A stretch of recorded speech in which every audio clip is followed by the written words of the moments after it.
que Christ est ressuscité des morts, comment quelques-uns parmi vous disent-ils qu'il n'y a point de résurrection des morts? S'il n'y a point de résurrection des morts, Christ non plus n'est pas ressuscité. Et si le Christ n'est pas ressuscité, notre prédication est donc vaine et votre foi aussi est vaine. Il se trouve même que nous sommes de faux témoins à l'égard de Dieu, puisque nous avons témoigné contre Dieu qu'il a ressuscité Christ, tandis qu'il ne l'aurait pas ressuscité, si les morts ne ressuscitent point. Car si les morts ne ressuscitent point, Christ non plus n'est pas ressuscité. Et si Christ n'est pas ressuscité, votre foi est vaine. Vous êtes encore dans vos péchés, et par conséquent aussi ceux qui sont morts en Christ sont perdus. Si c'est dans cette vie seulement que nous espérons en Christ, nous sommes les plus malheureux de tous les hommes. Et le deuxième texte,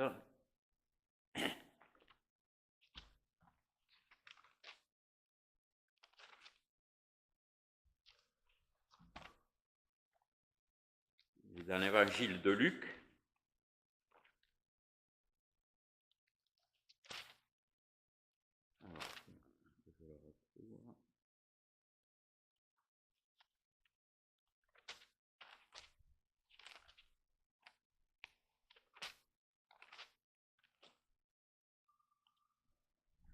Dans l'évangile de Luc, au chapitre 6, à partir du verset 12. En ce temps-là, Jésus se rendit sur la montagne pour prier. Et il passa toute la nuit à prier Dieu. Quand le jour parut, il appela ses disciples et il en choisit 12, auxquels il donna le nom d'apôtres.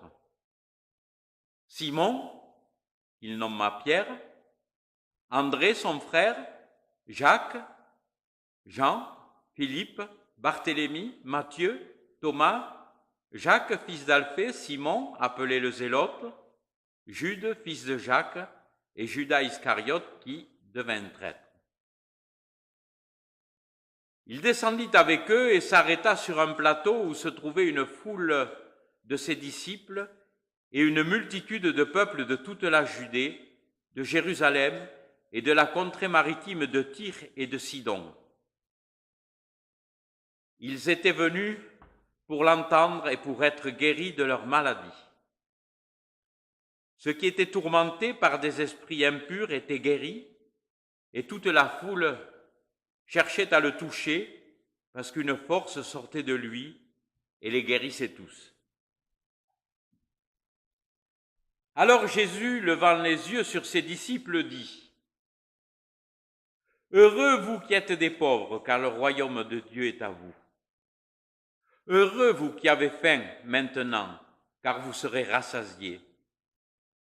Heureux vous qui pleurez maintenant, car vous serez dans la joie. Heureux serez-vous lorsque les hommes vous haïront, lorsqu'on vous chassera, vous outragera, et qu'on rejettera sur votre nom comme infâme à cause du Fils de l'homme. Réjouissez-vous en ce jour-là et tressaillez d'allégresse parce que votre récompense sera grande dans le ciel, car c'est ainsi que leur Père traitait les prophètes. Mais malheur à vous, riches, car vous avez votre consolation. Malheur à vous qui êtes rassasiés, car vous aurez faim.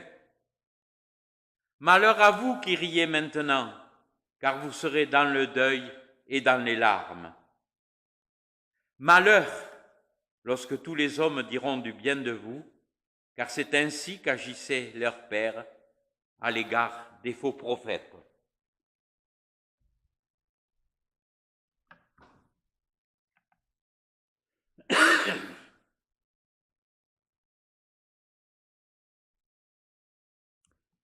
Et donc, comme je vous l'avais annoncé, je ne sais pas si vous l'avez ressenti comme ça, mais ces deux textes, lorsque je les ai lus pour la première fois, ils m'ont laissé quelque peu perplexe et bien désemparé. Qu'allais-je pouvoir en tirer? Les deux thèmes abordés me laissent dans l'expectative et quelquefois même dans le doute. Qu'y avait-il qui pouvait relier ces deux extraits? Dans la première épître aux Corinthiens, nous retrouvons toujours ce même style de Paul, ce style direct, sans détour, qui vient ici remettre les choses en place pour l'Église de Corinthe, qui vient remettre les choses en place sur les fondements de la foi chrétienne, cette Église de Corinthe, s'éloignant un petit peu et agrémentant un petit peu les pratiques et les actes au gré des besoins de la vie.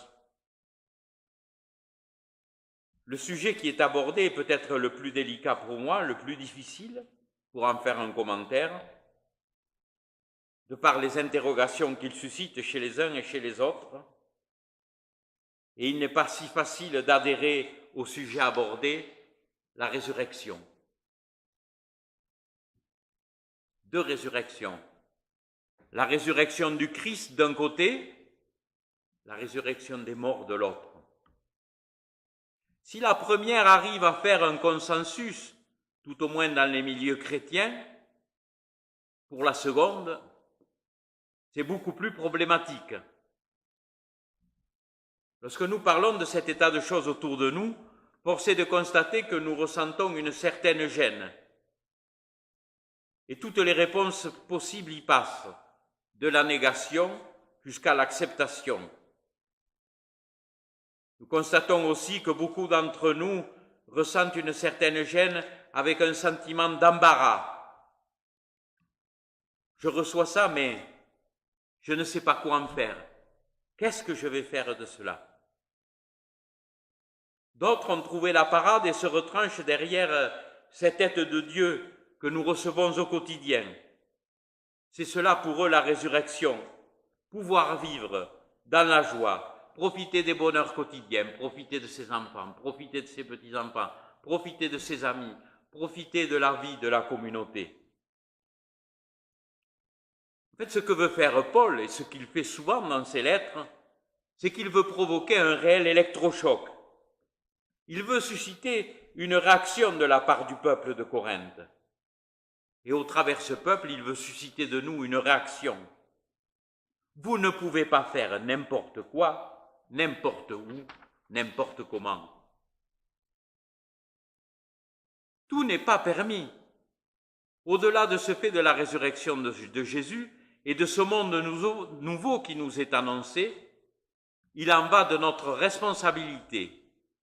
Nous ne pouvons pas trier d'un côté ce qui nous intéresse et laisser mettre à part tout ce qui nous gêne.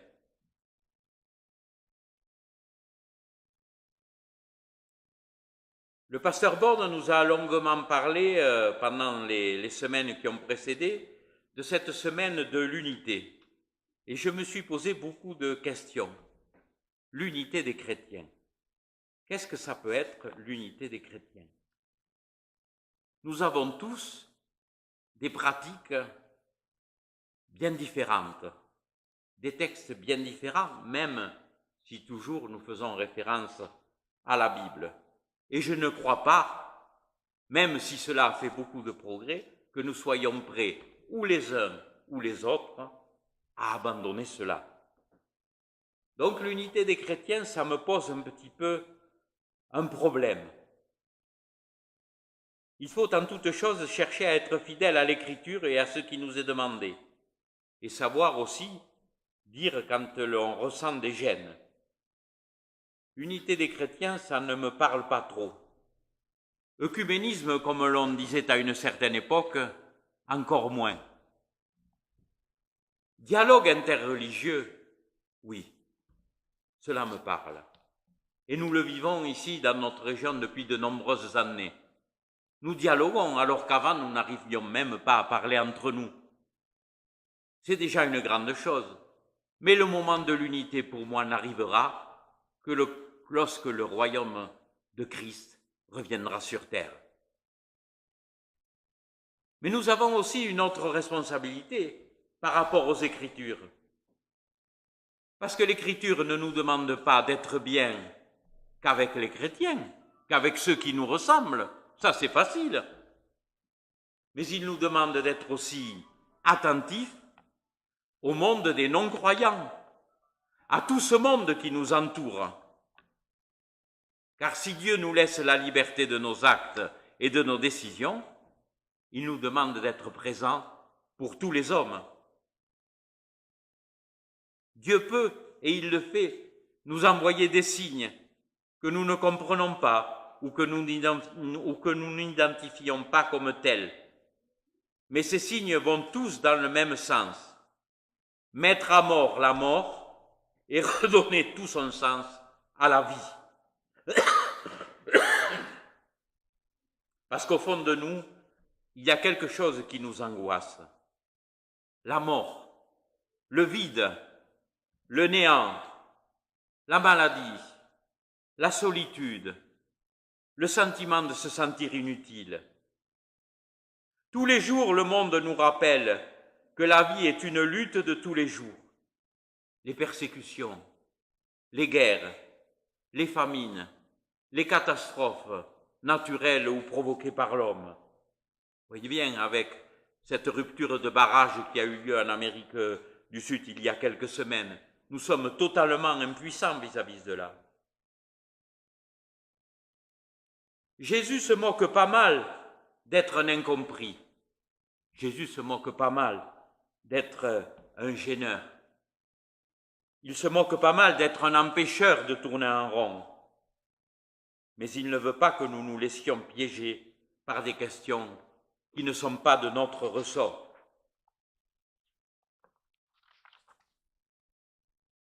Il veut que par sa mort, nous ayons l'assurance que rien ne pourra nous arriver. Laissons la mort derrière nous pour marcher sur les chemins de la vie. Nous sommes par sa mort devenus les temples de l'Esprit et accepter qu'il n'y ait qu'une seule tête, qu'il n'y ait qu'un seul chef, Jésus-Christ.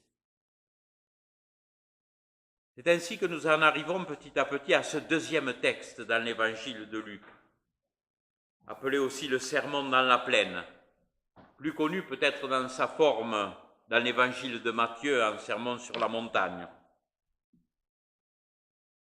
Ce discours, nous est-il dit, qui est prononcé par Jésus après une nuit de prière, il est prononcé devant une foule et les 12 disciples qu'il vient de nommer. Ne nous y trompons pas, ce n'est pas un discours ordinaire. Il nécessite une certaine connaissance pour être reçu et compris. Dans sa représentation même et dans sa symbolique, il évoque pour nous d'autres récits bibliques tels que Moïse descendant de la montagne avec les commandements qu'il avait reçus de Dieu. De même, au matin, Jésus descend, après avoir prié toute la nuit, il nomme les 12 apôtres et s'adresse à la foule. 12 apôtres. Ce n'est pas innocent non plus, il me semble. 12 apôtres, ça ne vous évoque rien? Les 12 tribus d'Israël. Il s'adresse au monde entier.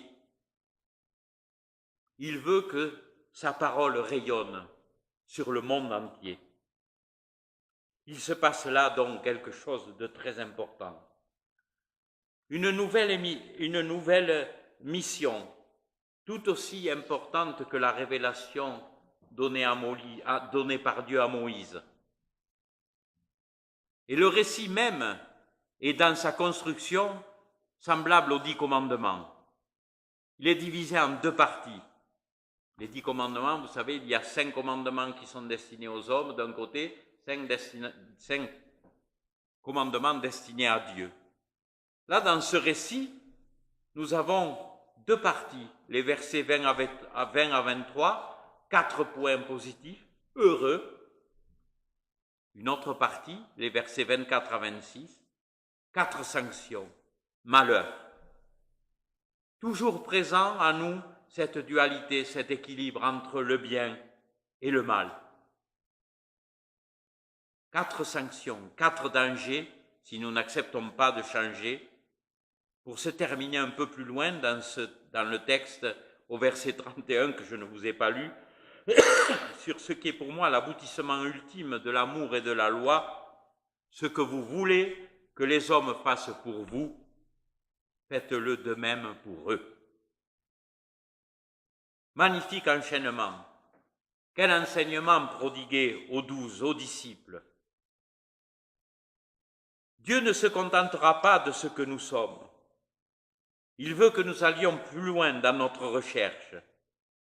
Il veut que nous devenions nous aussi des disciples à l'image des 12. Une nouvelle voie après ce récit est ouverte, monumentale, grandiose.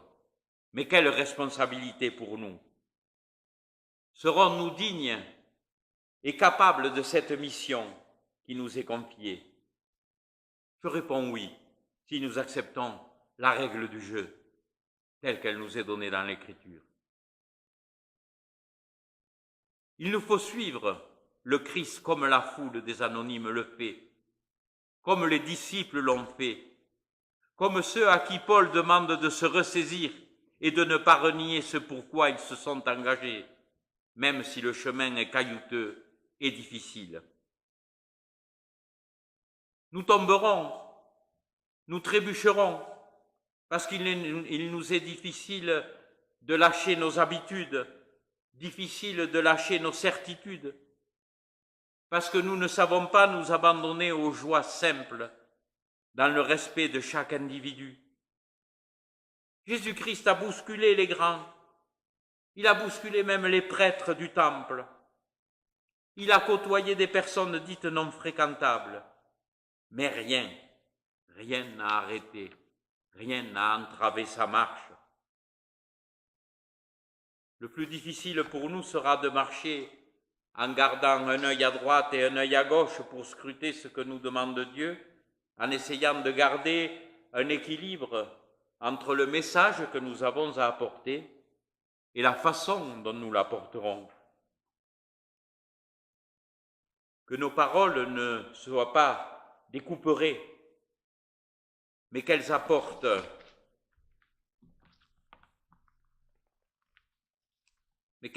un réel épanouissement à ceux qui les reçoivent. Le respect de tous et de chacun est le maître mot de ce qui doit nous guider. Il nous faut apprendre à doser méticuleusement nos paroles et nos actes, arriver à discerner dans toutes les occasions où nous avons à intervenir ce qui, à partir du possible, à partir de la parole de Dieu, est souhaitable. Définir ce qui, à partir du possible, est réalisable dans la joie de notre Seigneur Jésus-Christ. Amen. Merci Seigneur pour ces paroles toujours pleines de richesse,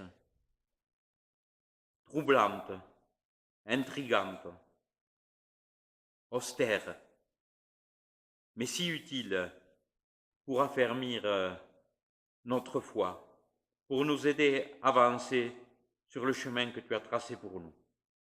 Merci Seigneur donc pour ces moments de partage et pour cette joie que nous avons à nous retrouver. Amen.